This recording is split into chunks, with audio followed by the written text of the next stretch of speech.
अस्सलाम वालेकुम स्टूडेंट्स, उम्मीद करता हूँ आप सब खैरियत से होंगे।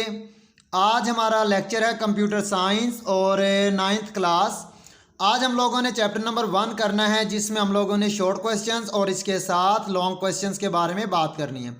स्टूडेंट्स, ये वो सवाल आते हैं जो पेपर के लिए बहुत ज़्यादा अहम है, तो कोशिश कीजिएगा कि ये जितने भी हमारे पास शॉर्ट क्वेश्चंस हैं और इसके साथ लॉन्ग क्वेश्चंस हैं, इसको तैयार कीजिएगा ताकि पेपर आपके लिए आसान हो जाए।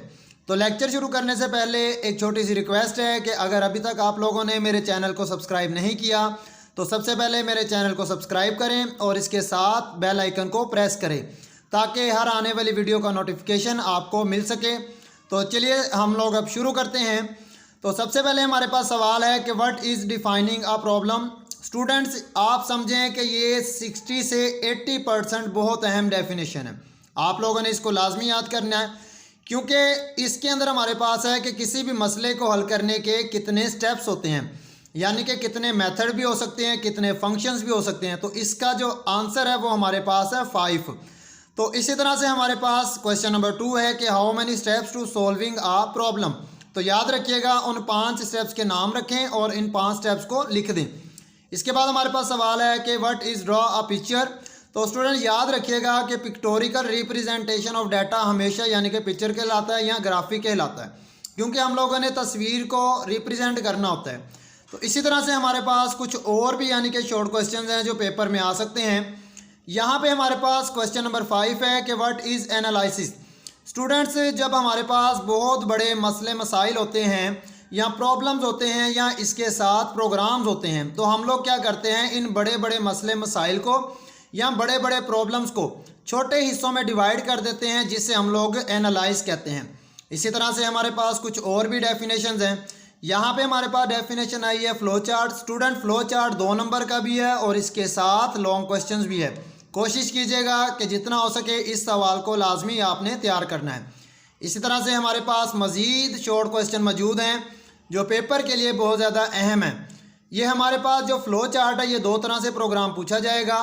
एक पूछा जाएगा कि determinant requirement of the flow chart, और दूसरा हमारे पास है कि फ्लो चार्ट में जो सिंबल यूज़ होते हैं। तो स्टूडेंट्स, ये 2 सवाल हैं, लाजमी तैयार कीजिएगा, दोनों में से एक सवाल आता है। इसी तरह से हमारे पास कुछ और भी सवाल हैं जो पेपर के लिए बहुत ज़्यादा अहम हैं। तो कोशिश कीजिएगा कि जितने भी सवाल हैं आप लोगों ने लाजमी तैयार करने हैं। और सबसे ज़्यादा जो अहम सवाल है वो हमारे पास है डिफरेंस वाले, यानी कि एल्गोरिथम में और फ्लो चार्ट में क्या डिफरेंस होता है, या तो फिर इसके एडवांटेजेस और डिसएडवांटेजेस पूछे जा सकते हैं, यानी कि एल्गोरिथम के भी और दूसरा फ्लो चार्ट के भी। लाजमी तैयार कीजिएगा, ये सवाल बहुत ज़्यादा अहम है। तो जितना हो सके आप लोगों ने इसको तैयार करना है ताकि पेपर आपके लिए आसान हो जाए। तो ये थे हमारे पास लिस्ट शॉर्ट क्वेश्चंस की। अब हम लोग आते हैं लॉन्ग क्वेश्चंस की तरफ, जो बहुत ज़्यादा अहम है इस चैप्टर में। तो जितने भी लॉन्ग क्वेश्चंस की लिस्ट आएगी आपने इसको लाजमी तैयार करना है ताकि पेपर आपके लिए आसान हो जाए।